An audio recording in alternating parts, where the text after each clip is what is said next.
കേദാർനാഥിലെ ബോലഗിരി ആശ്രമത്തിൽ 19 ശിവഗിരി സ്വാമിമാരാണ് കുടുങ്ങിക്കിടക്കുന്നത്.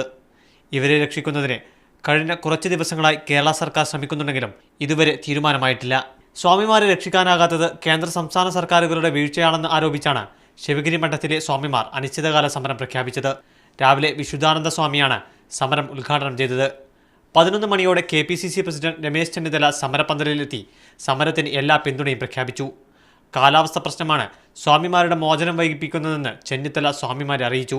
ഉച്ചയോടെ CPM നേതാക്കളായ കോടിയേരി ബാലകൃഷ്ണൻ, തോമസ് ഐസക്, AK ബാലൻ, MP രാജേഷ് MP എന്നിവരുമെത്തി. ദുരന്തബാധിതരെ സഹായിക്കുന്നതിൽ സർക്കാർ പരാജയപ്പെട്ടുവെന്ന് കോടിയേരി പറഞ്ഞു. കേന്ദ്ര മന്ത്രിസഭയുടെ നിയന്ത്രണം തന്നെ ഏറ്റെടുത്തിട്ടുള്ള മലയാളികളായിട്ടുള്ള മന്ത്രിമാർ കേന്ദ്ര മന്ത്രിസഭയിൽ ഉണ്ടായിട്ടും പട്ടാളത്തിന്റെ മന്ത്രി നമ്മുടെ നാട്ടുകാരനായിട്ടും ഇതിലെന്തുകൊണ്ട് ഇടപെടാൻ കഴിഞ്ഞില്ല? മാത്രമല്ല, ആ സംസ്ഥാനത്തിലെ മുഖ്യമന്ത്രിയും ഈ സംസ്ഥാനത്തിലെ മുഖ്യമന്ത്രിയും ഒരേ പാർട്ടിക്കാരനുമാണ്. മീഡിയ 1 തിരുവനന്തപുരം.